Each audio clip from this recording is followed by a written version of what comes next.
Hi, my name is Justin. This is my wife, Sarah Jane, and this is our story about our departure from the church and our return.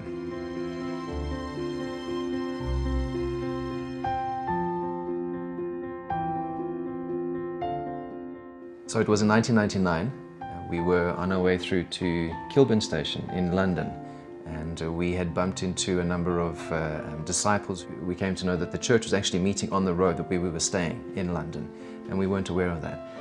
And so as a result, we ended up going to the church service about 3 weeks after that. We invited ourselves. The people were warm and friendly and inviting, and we thought this is something different. We've never experienced this before. I remember Malcolm and Penny inviting us over to their house for dinner. We had never been invited to anybody's house for dinner from a church perspective. And we felt special, we felt unique. We had 5 amazing years in London, from 1999 through to 2004. This was really a 5 years where we dig deep into our relationship with God, and I think we really did, we grew. So 2003 was a very difficult time. There was a split that happened in the church amongst the relationships, amongst the leadership. It was devastating. It felt like the bottom had been pulled out from our marriage, our world. We had a tiny baby. It was devastating. I appreciate you stepping in there. It eventually led us to moving away from what we had come to know and love. In November 2004, we came back to South Africa from London. We intended to keep up with our marriage and our spiritual growth and our relationship with God, but that in itself proved quite challenging.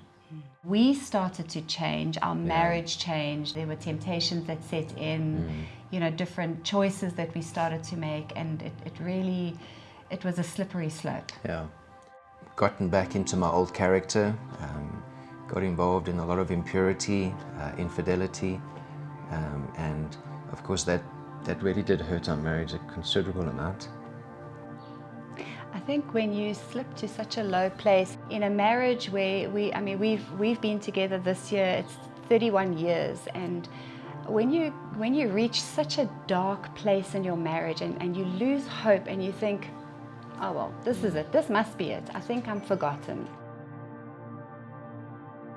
At one point looked at Justin and thought, this is not the man I married, this is not where we were, this is not what I'd hoped for, it's not what I'd dreamed for my marriage. And I started missing the wholesome friendships.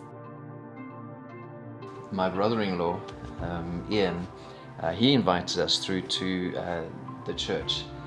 And in Joburg. In Johannesburg. Obviously. And at that stage, I think our hearts were so removed from wanting to go back.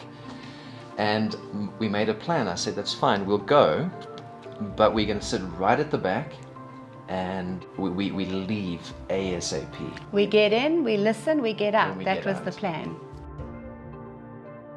So I'd fetched the 3 girls and had them trailing behind me, and up the embankment walks somebody and says, hi, I'm Irene, who are you? When I saw Sarah Jane, she was crying. I thought, that can't be good, because A, she's talking to someone that wasn't part of the plan. B, she was crying, which means she's opened up about something or something's been said. The conversation that ensued then, I think, made us realize that God never lets go. Irene and Justin were in Kiev on a conference. In the break in their conference, they went to go find a coffee shop or something like that, and they ended up bumping into another couple who happened to be the couple that studied the Bible with us. And on a random street corner in a random little country in Europe, at that specific time, God brought Irene and Justin and Penny and Malcolm together, and the conversation ensued where they said, oh, you're from Joburg, and as everybody does, oh, do you know? So that was the question, do you know Justin and Sarah Jane? And you so at that yourself. point, when she said, oh, I said, I'm Sarah Jane, and she said, oh, are you married to Justin? And I thought, oh, how do you know? Wow. And then when you realize that God actually moves mountains, bring us to continents bring you together. back to Him. That blows my mind, and I think that was what just brought me to tears, was the fact that He would do that for me.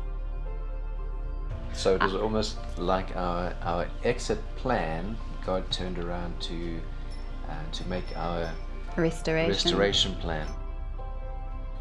God wanted us to come back. That even after the 3 years that we were away. And I think when we left God, He never left us. Yeah, it's that saying, we know the saying, it says there's no place like home. And having walked away from our spiritual home for 3 years and coming back, I think we can honestly say there is no place like home. And we value it so much more.